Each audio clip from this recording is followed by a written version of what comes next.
What's up? It's your boy Stevie83, and I'm back with another Wife Wednesday. Welcome back to another Wife Wednesday, ladies and gentlemen. Hit that like button, subscribe if you're new. Let's get right into it. The Yeah! morning quiet of an Indianapolis neighborhood was shattered by a report of a person shot. When officers arrived, they found a woman, later identified as Nola McNary, clinging to life. She would tragically pass away shortly after arriving at the hospital. Detectives quickly realized this wasn't a random act of violence, but a domestic disturbance that had turned lethal.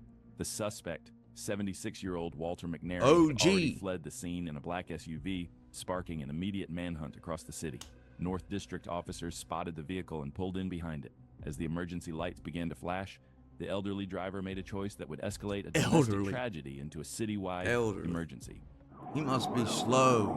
Like, I know he's 76, but some people 76 ain't that slow.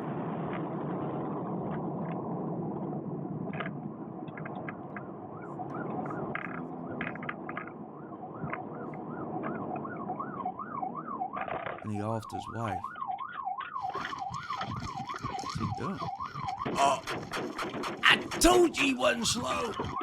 I knew it. Oh my gosh, did the cop get hit? Did he shoot the cop? Oh my man, if he didn't get hit, it's only by the grace of God. He sounded like shots fired. It He sounded sound like like he he got might hit. have got hit. Hopefully he's got the V on. ARP though. Oh, he got an ARP. Oh my gosh. That's crazy. The suspect opens fire on the officer, and the officer returns fire immediately. Meanwhile, another unit arrives on scene, and before that officer even has a chance to process what he's walking into, McNary turns and opens fire on him another too. one?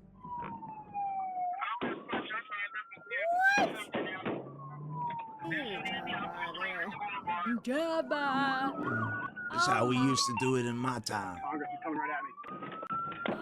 You said Congress? Congress, we are 1400 block. He's coming right at me. 1400 block, East Congress. He got his wipers on, like clean the dust off.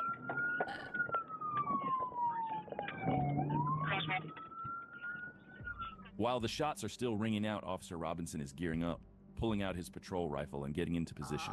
The message is clear. This ends now one way All or the cops another. got a pistol and an AR in their car. He busting back with ARP. I ain't gonna lie, the police stuff probably don't never jam. Listen.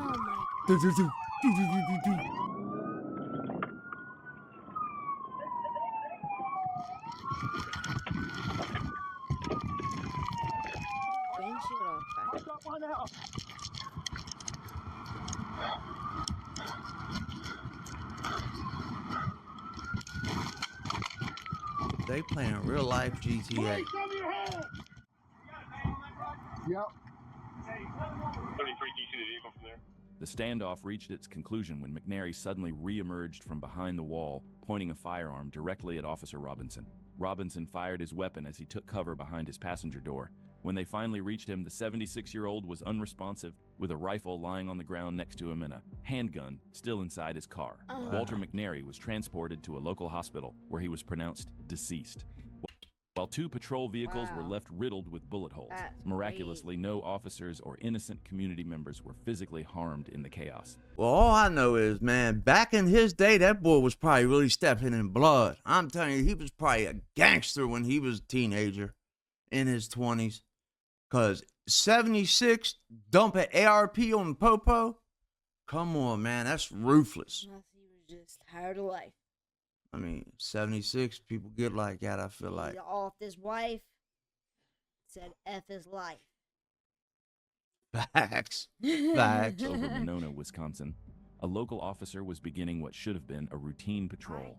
The officer's attention was drawn to an SUV that made an abrupt, a maneuver Look, that there looked was a less turn like he a didn't mistake park and more in. like a desperate attempt to avoid being seen. Sensing something was wrong, the officer followed the vehicle into a nearby parking lot, but the driver refused to settle into a stall. Instead, the SUV whipped around and accelerated with a roar. The officer activated his emergency lights and pursued the suspect. Let's see what we're talking about, though. Mike could get away from this with just one officer on his ass.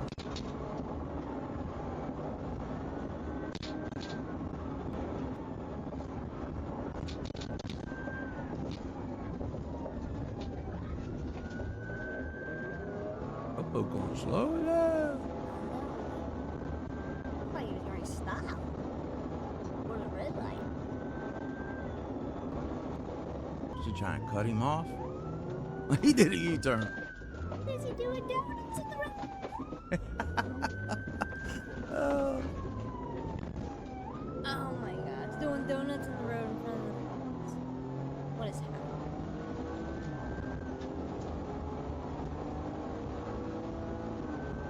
And your adrenaline's got The to chase be quickly going. turned into You a know it high-speed is. blur as the SUV tore down Nichols Road at speeds reaching above 80 miles per hour. The driver showed a total disregard 80 for the on a safety little of the road like community, this is blowing fast. through a red light at Flom Road as the pursuit moved towards Stoughton Road.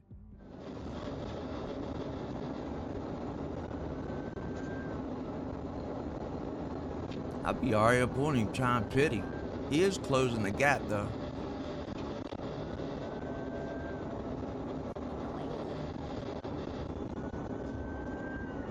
Oh!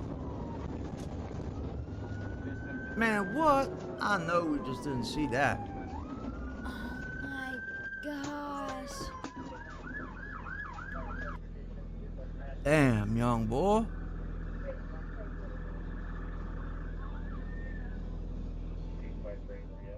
The pursuit reached its catastrophic end when the SUV careened off the road and slammed into a tree, erupting into a massive fireball that could be seen from blocks away. All three people inside, 30-year-olds Rashad Nelson and Aaron Willis and 19-year-old Oh Ajaya my. Rai were pronounced dead at the scene. God.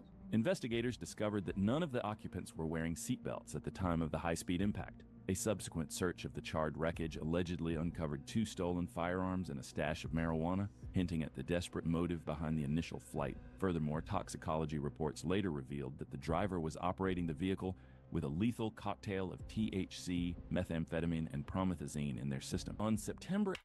Wow. So that means Wow. a fatal of that. So even if he went home and went to sleep, he was at risk of ODing. The driver was. So why's he driving? Kids, wear your seatbelts.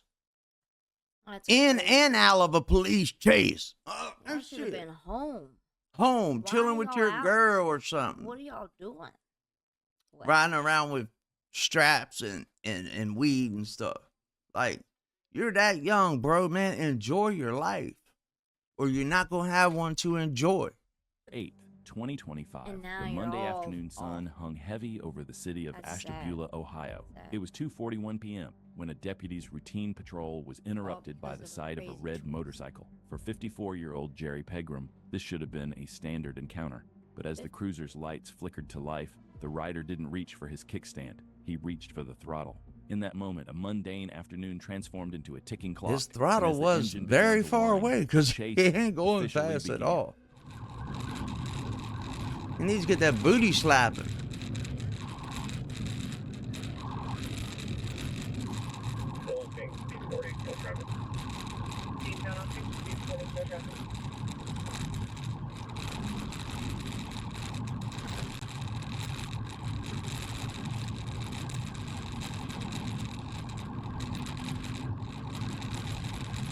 This is the slowest motorcycle chase I've ever seen. Here we go. Through the There you go. Tell them pair them pilgrims gravel up. They're gonna be mad over that. Going through a private property, which is right here next to Grandma. That's some green grass. Yeah, them pilgrims be taking care of their stuff. They're gonna tell him now. He's got to be going 45. There's no way that motorcycle go any faster. And I this think- wasn't a high-speed sprint like the 140-mile-per-hour runs often seen on interstate highways, but a slow-burning tension that drew in more and more units. 3 additional deputies joined the trail Oh with a my. state trooper lurking just Why, behind, though? waiting for the moment the suspect might try to disappear on foot. They got nothing better to do. They got nothing better to do. If he had a faster motorcycle, I'd say he might have a valid chance of getting away. Oh, they got him.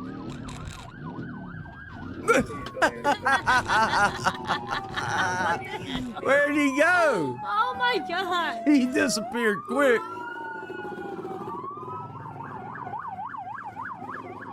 Oh, bike's still running. Holy stuff fell down. Again. Oh my gosh, needs to go back to the car. Too old for this. He needs to go back to the car. They tasing, you hear it? Do not do it!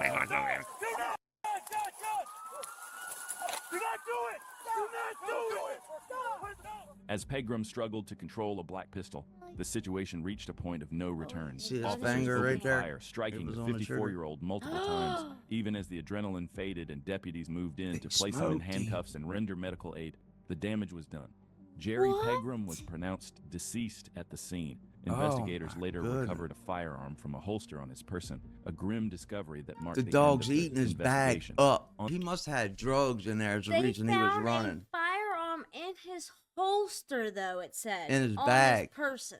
Yeah, another one. Oh, okay. There's two of them. Okay.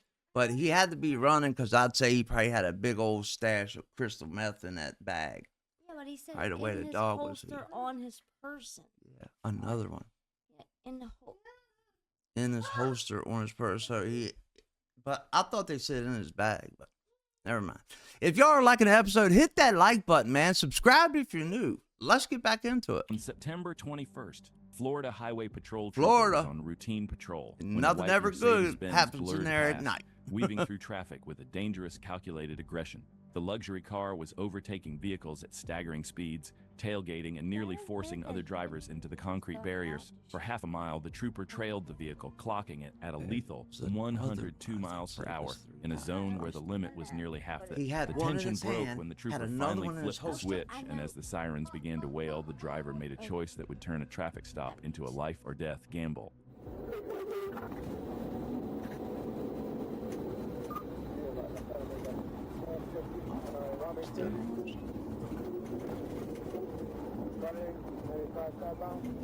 And he whooping through the red lights.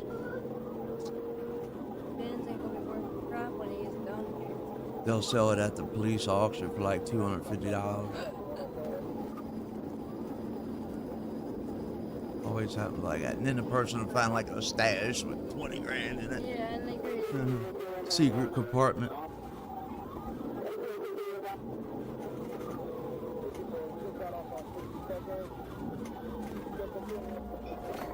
You had to lay on the horn right there. Get that person to stop.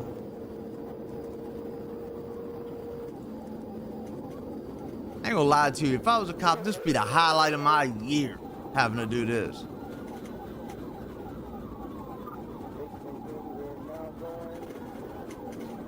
Whoever it is driving that little Benz, though, he is definitely driving it. You're a recording guy. 20-year-old Andrew Jesus Martinez pushed the Mercedes onto the eastbound lanes of I-195. Young boys, his man. speedometer climbing until it topped out at a terrifying 130 miles per hour. Every lane change was a brush with disaster as he cut from the far left to the far right, narrowly missing innocent families. What drives a young man to treat a public highway like a private racetrack? And what was he so desperate to hide that he'd risk it all? Who knows? But anyway, No license. probably. Or got a little weed or maybe a pistol. My thing is, man, they should have certain rules on who they could chase, when they can chase, how they can chase. And when they do chase, only one person is allowed to use their officer weapon. You know, it should never be 5 people blasting that one person on the ground or in a car or anywhere. Like, they take it way overboard, way too far than it has to go. These boys just trying to get home at night. You should always use non-lethal weapons. Unless they are, there's a gun pointed at them. That's what it's supposed to be. But then they got the law now. Uh-oh, here he goes. Here he goes. Oh, the popo's wrecking. Oh, she almost hit the tree. Ah, we can't see what happened. As the Mercedes pushed into a sharp curve, Martinez lost control, the car hurtling off the road and slamming into a tree before settling in a ditch. The manhunt shifted from the concrete to the coastline as 4 figures scrambled from the wreckage. 2 passengers were apprehended almost immediately, but Martinez and a 3rd companion took a final desperate plunge into the bay. While Martinez eventually surrendered to the law, the water would not be so kind to his friend. The following morning at 9:40 a.m., the search reached a conclusion when the 3rd passenger's body was found floating. Martinez now faces a barrage of charges, including fleeing and eluding at high speed, reckless driving, and driving without a valid license. Yet the story ends with a baffling twist. Just 2 days after his arrest, Martinez's name and records vanished from the online jail database. Whether this is a clerical mystery or something more complex, the cost of those 22 minutes remains a permanent scar on a South Florida community. Nah, they offed his butt. They offed him and got rid of any trace of him. Wow. I hope y'all liked today's video, and if you did, please like and subscribe. Why they jump? That's crazy. Why, man? And to think that you jumping thinking you're getting away, and then ain't nothing down there but death. It's crazy. That's your last time of anything. You're jumping.